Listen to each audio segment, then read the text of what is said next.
going on, everybody? Welcome back to the Citizens of Gaming podcast. I'm Tim. Hey guys, this is Josh. And I'm Brendan. All right, so this is part 2 of our remaster. We're just going to dive right into it and keep the action going. Yeah, we got carried away, guys, but hey, for you listeners, it's all for you. All right, so Josh, what's your second game that you would love to see remastered? I mean, this could have very well led as the first one, but Fable II. I mean, a lot of people could say like Fable 1, but Fable 2 for me is where it started. Fable 1 also technically has been remastered. Yeah. It technically has, which I played it and it was great. But with Fable 2, which I'm sure you listeners and a bunch of more people out there have played it, the Fable series. But I mean, I don't know if it needs such a remaster just because that game, I feel like it aged well. It plays, I think it's, I mean, maybe the mechanics to be smoothed out a little bit, but it's still relatively a beautiful game. And I feel like if they could give it that, that iconic remaster touch, smooth out the mechanics, sharpen up some of the visuals, that game could just be so beautiful.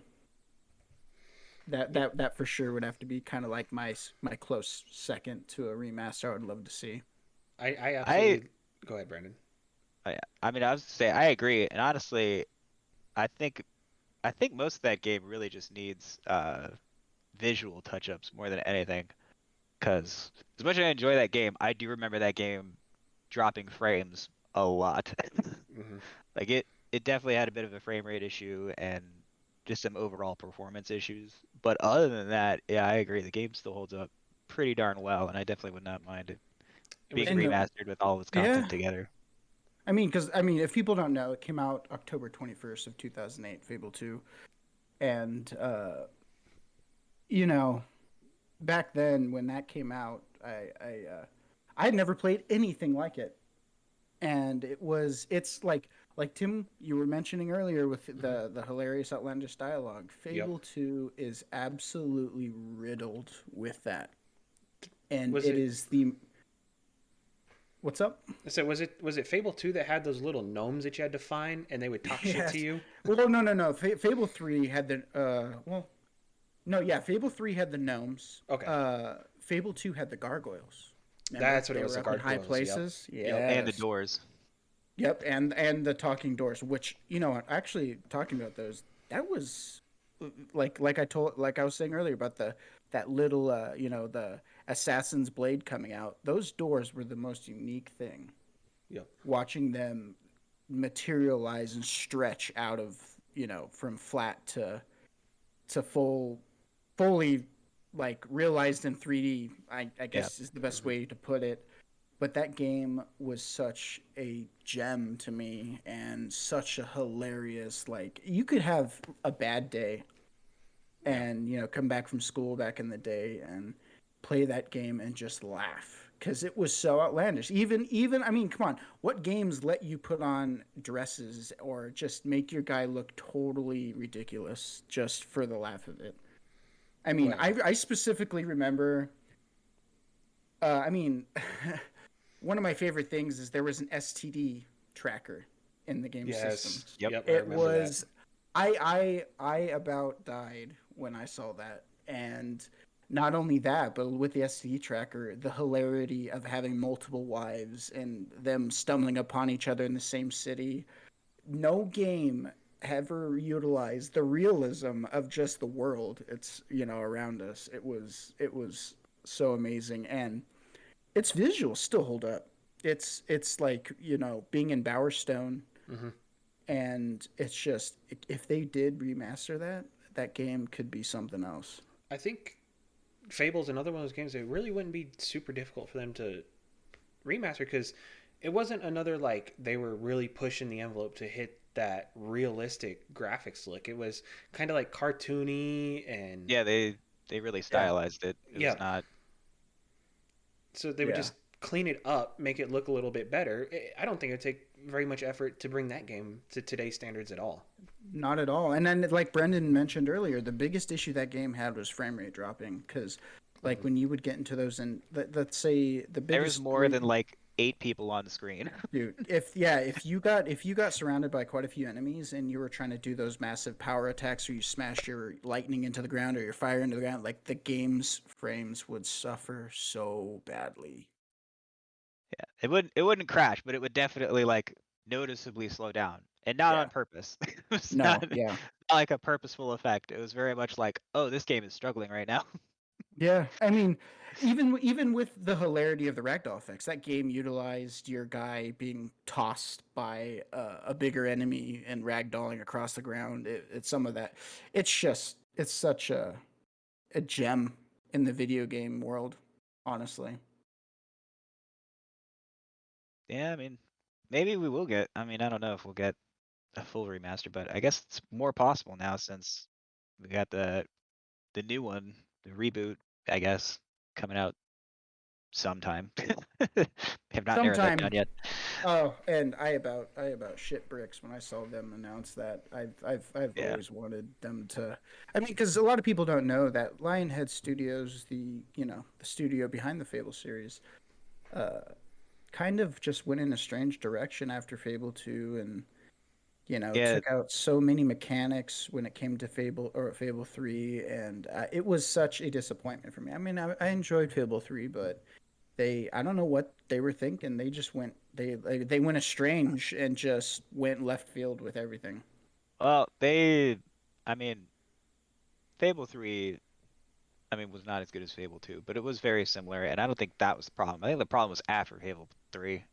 They ran into um some leadership issues at the studio, and then yeah, they kept making all those weird side spin-off games, and uh, they just didn't really go anywhere that nobody really wanted to play or Yeah. were on the Connect. It um, was their last attempt at bringing, I guess, going back to the Fable franchise as a whole, was with their massive that online experience, the co-op yeah, experience the of Fable Legends. yeah, that And was well, that was again, I think that didn't help because it felt like they were putting Fable onto something that didn't need to be, or that Fable wasn't, I guess is probably the more appropriate way to put that. Like yeah, when you put Fable on something, people are expecting like this kind of, you know, light RPG, that's, a bit more about fun and goofiness, but instead they made this weird like asymmetrical multiplayer game like a that was board game essentially. kind of, yeah, and everyone was just like, I mean, like it was fun, but it's like this is not Fable. This is not what we No. want. And so it's It like was a tease. Yeah. it just didn't go anywhere. It was the wrong way to try and keep Fable alive instead of just making another Fable, Yeah, I a mean, proper I Fable. believe because they released that beta and it wasn't well received. I mean, correct me if I'm wrong. I believe that's what happened, and the studio just kind of, belly upped. Lionhead Uh, Studios. well, yeah, Microsoft owns Lionhead, and they closed the studio after Fable Legends did not take off. It was relatively well received, but again, people were like, "Well, this isn't Fable. This isn't what we want," and it also never picked up a player base. Like a lot of people just didn't care or weren't interested enough. Yeah. Because I played it for a bit, and like it's entertaining. It was entertaining, but it just again it wasn't Fable. Like it shouldn't have been called that. They should have tried to make it some other unique property or something. Yeah. Attaching that Fable name to it and trying to put it in the Fable universe, I think, is arguably what probably sunk that project Yeah. because again they were trying to make something that Fable wasn't, and it ultimately just became this weight that dragged the whole thing down. Yeah. I mean, a lot of people back to like, the next, that Fable that was announced, the brand new one. It's being done by Playground Games, the people behind the Forza Horizon games, and Yep. I mean, everybody's seen how beautiful those games are, Yeah. and if anything, that should excite you. And I mean, obviously, we don't know if they're going to do that, Fable series justice, but there's a lot to be hopeful for and to be excited about, honestly. Yep. Yeah. But no, I would not be upset at all at a Fable 2 remaster. I'd be happy about that. Me too. 100%. Yep.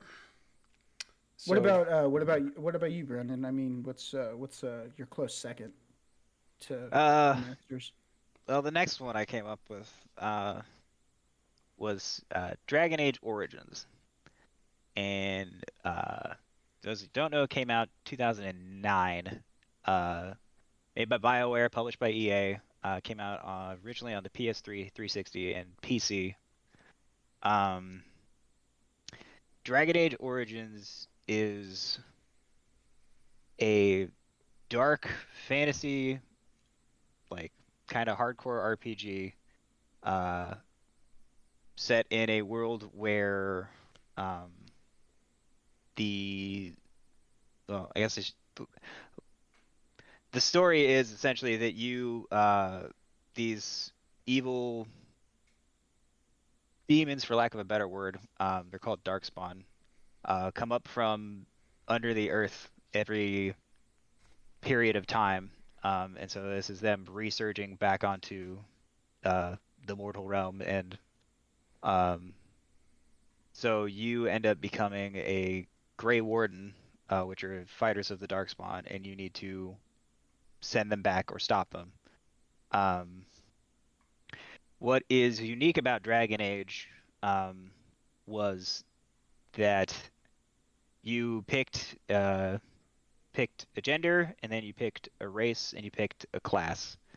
And depending on your combination of what you picked of those three, you got a one of I think it's six uh unique origin stories. Hence why it's called Dragon Age Origins. Like, and I don't mean it's just like a cutscene where something different happens. Like, it is a fully playable multi-hour sequence of an origin story of what happens to you before you become a Grey Warden. Um, so like if you pick a human that is either a warrior or a rogue, uh, male or female, you are a noble who gets you get basically your family gets killed and you get kicked out of your castle, and so then that's kind of your backstory is your at least part of you is trying to avenge your family and your name and your honor and all that. Um, if you pick an elf, you can either end up being a slave inside the city and you're a city elf, um, in which case is basically the story of Braveheart, which is amazing. Like you pick a city, you pick a city elf, you live in the city, and elves are treated as second-class citizens in Dragon Age lore. Um, and so you're stuck in this slum, ghetto, whatever you want to call it, um, and the uh, the ruling class comes in on your wedding day to take your wife from you, and then you end up killing them, and then you need to escape so that you aren't murdered too. And then you end up having to come back later on. And I guess that's also the other strange phrase is that all these end up tying back into the main story of the game later on, um, regardless of what you pick. And then yeah, you can also be an elf out in the woods called the Dalish Elves. Um, I won't go into everybody's origin story. all Um, right. then you can also pick dwarf, in which case most dwarves live underground, um, and they don't come up. So like they live in giant city caves, um, and like they don't go outside of those caves because they're afraid that they will get sucked into the sky. They don't understand how people stay attached to the ground. Um, and then you're either a dwarf noble, meaning you're in one of the ruling families, or you're a commoner and you end up being like a thief in a gang. Um, and then if you pick a mage, you are stuck in what is called the Mage's Circle, which are like these little communes of mages because magic in Dragon Age is very, very dangerous. Um, and so each of those stories then, regardless of what you pick and how you do it, then comes back as a main quest later on in the game. So like you have to go through that origin story, and then you end Mm-hmm. up going through the set sequence of becoming the Grey Warden, um, and meeting the rest of your party characters that you'll play with. Um, That and that's so unique. yeah, and I mean it's so cool because I mean again to touch on it, like so you pick the human, the one I elaborated on a little bit. Yeah. Um, at a certain point later on in the game, you find that guy who was responsible for killing your family and taking your house's name and all that jazz. And you have to deal with him because he's part of your mission. Uh he's in control of another town that you need to uh essentially wrest control from him because he's not preparing it for the dark spawn and he's not doing what he's supposed to be doing because surprise, he's a dick. Uh but so like yeah, so that plays into it. Or like the other one I elaborated on, you end up going back into that the city elf, you end up going back into um that part of town that it's called an alienage is what they refer to it, but that ghetto, and finding out what happened after you left, and finding out about the people who or who ordered that raid on you and your wife, and finding out all that stuff, and then having to deal with that. And same thing with all the other stuff. Like literally every origin story you pick comes back to play later on in the actual main campaign. Um, and it's so cool just because I mean, also picking whatever you pick also affects how people see you in the game.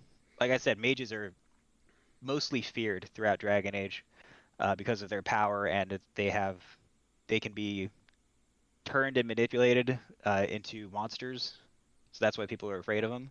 So if you play a mage, people are naturally fearful of you, and you kind of have this built-in reputation of like, oh, you're a magic user. I should be scared of you. Like, why aren't you in the circle? Um, So it also adds into this whole built-in reputation. So you get a truly different experience just by picking these different characters and the way they end up interacting with the world. Um, Okay. I mean, and a lot of it's a lot of it's little stuff. The general major broader strokes are still the same throughout each thing. But like you know, um, like I said, if you pick elves, like if you pick a normal human, most people are just cordial to you, like, "Oh, hey man, what's up?" But if you Mm-hmm. pick an elf, a lot of people are like, "Oh, what's this gross elf doing here?" And like they don't like elves because they're treated as second-class citizens and seen as slaves and yada yada yada. Okay. Um, so it just adds this whole different layer to it. Mm-hmm. And the gameplay is very very good. It is probably one of the last games before a lot of games started being like more action RPG style. Um, because this is definitely more about controlling your party and your team uh as a unit and like strategizing like, hey, I want you to go and attack him and telling them what to do, as opposed to having like direct control over you or everybody. Um, I mean, you still do a bit, but like generally it's a bit more about the tactical selection of it, and it all happens in real time. And you can slow it down a little bit to take a second and think. But it's got a great story. Your decisions matter, and I know that's a big thing with gaming now, but it's also one of the few games where I felt not only did my decisions matter, but there's not the obvious good and bad choice. Like, Hmm. so many games are very binary. Like, oh, this is the good option, save everyone, hooray. This is the bad option, kill that guy because he's a dick, but then you'll end up saving people anyway, or, you'll kill that whole squad or whatever. Like, Okay. there is a lot of gray uh, in Dragon Age Origins. Um, Again, like, to minor spoilers, I mean, but like there is a section in the game where you end up going to find this group of elves, and they are dealing with a werewolf attack. And so you slowly find out what's going on, and then at a certain point you need to pick a side, and that's more of an opinion choice than anything. Like you can side with the elves, you can side with the werewolves, but Okay. you need to pick one. And depending on what you found out through talking to people and what you found out, going through the caves to find the werewolves or whatever, you might make that decision, you might make the other decision. But again, Hmm. it's a very great thing because it's kind of like, well, neither's right, but neither's really wrong either. Like Yeah. they both just kind of made some mistakes. Um, and again, I think it's a game that really does not need a whole lot done to it. Mostly would just need graphical touch-ups and cutting down on load times and stuff like that. But otherwise, it more or less still holds up. Yeah. I Yeah. mean, mind you, ladies and gents, they are working on another Dragon Age. So if you have not played any of these Dragon Age games, go research them, try them, play them. Trust me, it's worth I'm it. Yep. Dragon Age Origins is the first and is now definitely the most unique, just because it's the only one with this kind of tactical combat. Um, Not that the other games don't have it, but they're far more action focused, especially Yeah. like two, and then into Inquisition, which is the third one. I think Um, Dragon Age what you said? Inquisition is, I think, the only of the series that I ever played. So of course I didn't Eh, get the feel for Origins, but I enjoyed that one, and so I'd love for them to remaster it and bring it up to today, and I would absolutely give that one a shot. Yeah. I mean, like we were talking earlier about like how it's so frequent for like the original, the originals, the launch games in a series to even be remastered and brought Yep. back. It's crazy to me that that's not a more common thing for them to kind of show people where it began and to get people in on that series as a whole, because a Hmm. lot of game companies nowadays will just kind of try to guess revamp this the next game in the series to kind of like make it friendly to new players, but yeah, Yeah. uh and I yeah, mean that, I'm surprised they don't bring that kind of stuff back. and I mean that's kind of what they did with, especially with Inquisition. Um, Hmm. 'Cause Dragon Age Origins again was that heavily tactically focused combat. Um, Definitely was more of an RPG than it was combat styling. And then Dragon Age 2 was when they switched it to the far more action combat, although Dragon Age 2 was not as well received. It did well enough, obviously, because they made Inquisition, which is the third one in the series. Yeah. Hmm. Um, but Dragon Age 2 was not as well received, um, partially because of that, because people were a little mad that they changed the combat around. Um, and it also wasn't that good. But in Inquisition, they definitely fixed it and improved it. And, don't really know what they're doing with this next one entirely yet. Um, Hopefully nothing terrible. Yeah. Hopefully. Inquisition though, it was a I, I thoroughly enjoyed that, Hmm. and it's a great game to start with as well if you guys aren't into our listeners here, if they're not into jumping back and playing an older game. But Well, I will say that Dragon Age Origins is backwards compatible on Xbox. So if you have an Okay. Xbox platform, you can play it. do it. Um, and you can still get it on PC, although I think you have to go through Origin, which is unfortunate. But you have that Yeah. option. Hey, it's an Uh, option none the least. it is an option. Um, but yeah, like it's just Inquisition very much became kind of the melding of Dragon Age 1 and 2. Um, because they took a lot of what people didn't like about 2 and took that stuff out, and Yeah. then brought back a lot of stuff people loved from Origins and put that into Inquisition, and then Yeah. also made the combat more, fun and actiony and engaging and all that. Um, but I mean, I would say if you wanted to try Inquisition, um, you could definitely start there. And you don't need to. The upside to Dragon Age is you don't need to have played the others to play the newest one. They Hmm. all stand on their own. Um, but if you liked Inquisition, odds are you would at least get some kind of enjoyment out of Origins. Um, Obviously, Inquisition being a newer game because it came out in 2014, is way bigger and has way more stuff to do. And again, the combat is drastically different from Origins. But if you like that, like talk like a real role-playing game, like the whole point is you like playing this character that you've created and, talking to people and engaging with the story and making these decisions that have consequences, um, then you would definitely enjoy Dragon Age Origins for sure. Awesome. Absolutely. I mean, Tim, what mind you, we get so detailed with what we're talking about. What would be Yes. your close second to a remaster you want? So the game that I would love to see remastered, and if you're a car guy, I think you'd agree. I think even just a general gamer would agree with this because it was just such a, I don't want to say, I think it was kind of like a groundbreaking style game, if you will. And that is Need for Speed Underground 2. I have never heard anyone talk poorly about that game. I know everybody has loved that game. I know it is at the top of discussions as far as games that other people would like to see remastered. And I think what really brought that game and what it brought to it is it was open world. I think it was one of the very first Need for Speeds to ever be open world. All I of think them. it was the first Need for Speed to be Yep. open world. The other ones, it was kind of like more menu based. You'd be in a menu and then you'd click the race that you want to do and then you'd go forward. There Yeah. was a career mode with it. They kind of tried to make it a little story as like a rags to riches style game where Mm-hmm. you start out with a beat up car and you're racing your way to the top and you run the city as like the fastest driver. So there was kind of like a little story. It was a very like it was like a I mean, story you light, could take if it you or will. leave it. Yeah. It was, it Um, was there to serve a purpose for you to race and get more cars and tune yes, up. make money and whatnot. I think that one thing that everybody loved about it is all the cars that were in the game were realistic. I mean, all Need for Speed games do have realistic cars. That's not what I'm saying. What I'm saying is every car in that game is something that any one of us in this podcast could go out and buy.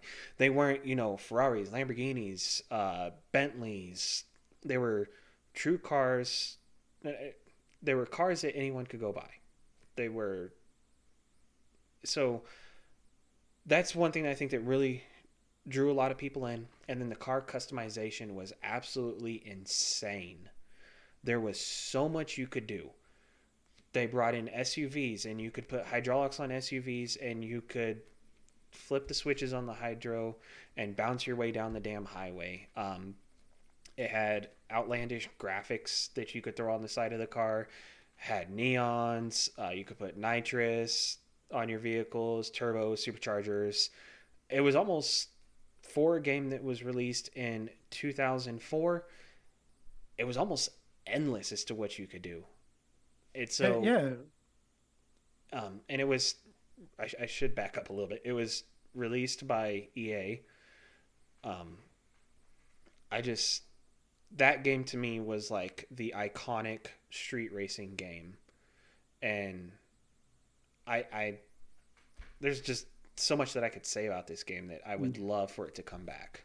yeah. I mean, like with what's sad about it is it's I don't think it's really backwards compatible. I mean, there are some hardware workarounds, but it was, I believe, originally released on the PlayStation 2, and that's literally the only way you can play it unless you Uh, have those hardware workarounds. so it's PS2, GameCube, and Xbox, I yep, believe. Oh, yep. oh, I got Maybe PC at the time. I don't know about that. I got so excited to talk about this game because I absolutely this was like I said this is my favorite street racing game of all times. I just wanted to it is dive right in. amazing. It is because I played it around the same time you did, and I Yep, remember us thoroughly enjoying the living hell out of that it game. is. It was an amazing game, and I would that'd probably be the one game. I mean, don't get me wrong, I love True Crime Streets of LA. I would do anything to see NFSU 2 come back. Yeah. Um, and in my opinion, that was also the turn of the Need for Speed franchise. I, un, Yeah. Most Wanted was a really good game too. Not going to discredit that game at all, but I think, in my opinion, my humble opinion, Need for Speed Underground 2 was hands down their best game they've ever made. Was Need for Speed Carbon similar? Because that was the Yeah, game that came that out was after Yeah, Underground 2, right? no, it was no, Underground 2, then Most Wanted, and then Carbon, I but believe. if I remember right with Carbon, Was it Carbon the one that like took place at like a show, kind of like what Forza Horizon, or is that a different one I'm thinking of? No, I think I think you're thinking of a different one. Carbon started out with kind of like a gritty Mm-hmm. race through the mountains, similar Yeah. to if anybody's seen you know what do you call it, Tokyo Drift. Okay. Um, it was similar. It was similar. The starting scene was like that, and Yeah. I believe you lose your car, you wreck, and Yeah. lose everything, and but Yeah, so no, you're right, because Carbon was where they added like the downhill drift scene. Like Yep. that was its big Yep. new That's right. mechanic or whatever. Um, Which drifting was in Underground too, but it but it was was like on a just closed track. yeah, it it was was like flat unique. grounded. Yep. Yeah, it was one of those things in Need for Speed 2 where if you got pretty good at the controls, you could learn to force some drifting into it. Yep. Well, which is Well, I funny mean, that is was always the point. yeah. It was part of a product of its time because this is 2004, so this is Yes. after Fast and Furious. Yep. I think it's even after Too Fast, Too Furious. Yeah, Yes, I believe so. Or at I the mean, because exact same time. everybody was trying to recreate some of the Fast and Furious cars. I was, at least, maybe not Yep. everybody, Oh no, but Oh yeah, yeah, I mean that absolutely. was one of the big things. Like that was when, tuner culture was really Mm-hmm. a thing, and this game definitely It capitalized on that, it played but into it very without, well. yeah, without, just being a total cheap Yep. cash grab. Yep. Like, because it was actually a genuinely good game and one It of the was. best racers of the era for Yes. sure. yeah, It would Um, be kind of harder. It'd take a little bit more work because it kind of tried to be that visually appealing game, which it was visually appealing for back in 2004. oh It yeah, at was its time, definitely absolutely. an arcade style racer. So as far Yes. as like the mechanics and all that, that they wouldn't really need to touch that. Leave it true to what it was. Of yeah, course, they'd spend a little bit of time bringing the graphics up to give it that same effect that it had back in 2004. If they touched any content in the game, I want them to leave everything alone, bring it exactly how it is.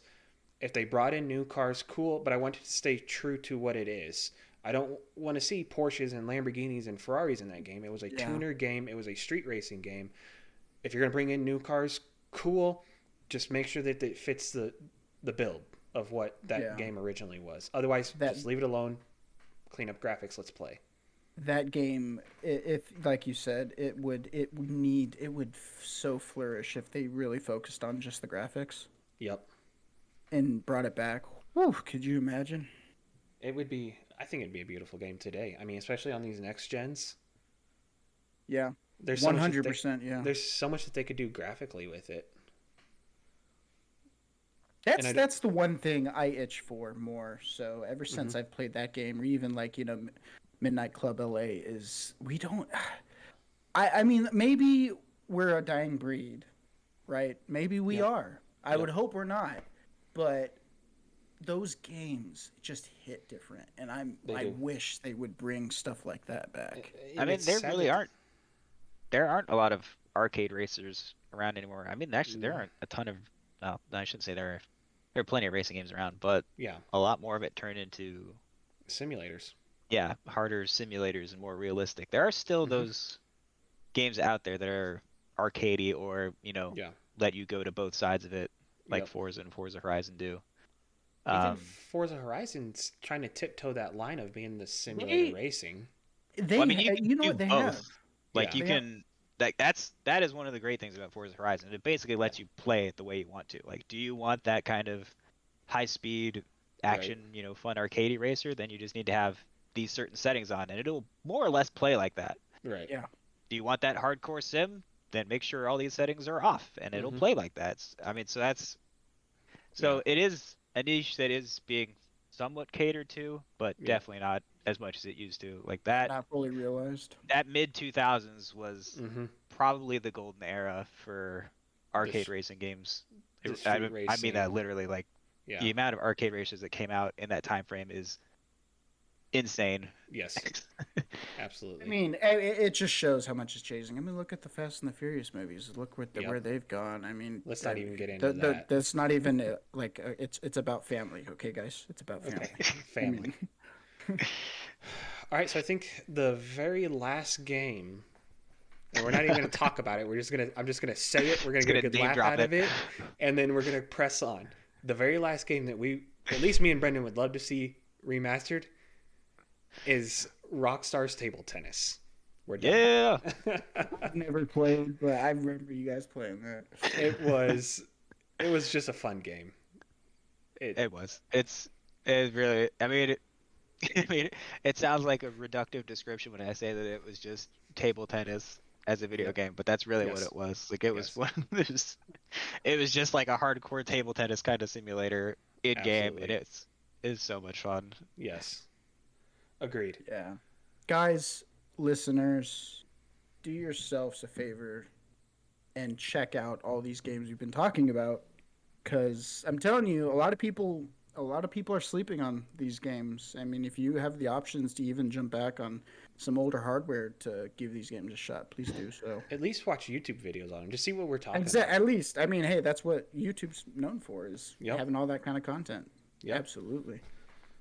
All right. So we're gonna kind of start wrapping this up. Brendan, what games are you playing now? I believe you finished that game that I still can't remember. I did finally finish Persona 5 Royal. That one. My final playtime was at like 134 hours, Jeez. somewhere around there, Yep. Woo. to finish it. And then I enjoyed it so much, and couldn't decide another game, so I actually just started another playthrough. Although I don't know if I'll end up going all the way through it again or not, Mm-hmm. because there's some games coming out in the near future. But as of right now, I have finished Persona 5 Royal, but I decided to keep playing it. Okay. Fair enough. Josh. So I'm still obviously working on Mass Effect 3 out of the Mass Effect Remaster trilogy. Yep. I am currently 2 missions before the final sequence mission, so Okay. I'm just about done, and Okay. then I'll move on to Andromeda. But that's currently what I'm playing, and Okay. I tell you, people, Mass Effect though. I mean, we'll talk about Mass Effect at some point. Yes. We will. I refuse to let this podcast go on without that coming up at some No. point. No. It will. Yeah. It will. What Uh, about you, Tim? What's you playing as of recent? So Mass Effect, of course, I'm trying to get through that, so we can definitely do an episode about it, because I think that'd be a blast. But Mass Effect, I still have the server with my dad, playing Farm Sim 19. I've actually given up Warzone for the time being because I just got the Xbox Series X. I'm kind of bouncing around with different games in there, just trying them out, trying to see what the system can do. I have Flight Sim. No surprise there, huh, Brendan? Another simulator. I mean, if there's a game you want to push your Series X though, that's that's it. the game. That's the Yeah. game. So I downloaded that. I've played a little bit of that. I actually downloaded the show, since I heard that it came over to Xbox for MLB the The Show, downloads. guys. If Yep, you don't know MLB what the that show. is. So I'm kind of giving that a shot too. But really, the game that I'm focusing on right now is Mass Effect. I want to get through that so we can get that episode going. And then, How were those Thresher moles? yeah, oh, fuck those things, dude. Sorry, Uh, I had to ask. Yeah, thanks. So another thing that we kind of wanted to mention real quick before we finish this up is, if you guys have any questions, comments, don't be afraid to put them in the comments and the YouTube. You could DM us or tweet us on our Twitter at CO Gaming Podcast. Yeah, or YouTube. Citizens of Gaming. Search us. Leave Yep. comments. Leave things. Critique us. Let us know what you want us to talk about. That's the point of this, guys. I mean, not a lot of people have people to talk about this stuff, so we will do that. All right, so I think that's going to wrap it up for this episode, or these two episodes, rather. Really hope you guys enjoyed both of these episodes where we talked about, games that we've remastered. I definitely had a lot of fun. I don't know about you two. Absolutely. I mean, Of course. you can't go wrong with video games. Talking about them, especially. No, I definitely had a lot of fun, and we will see you guys next time. Yes, guys. Later. This is Josh. Thanks for listening, guys.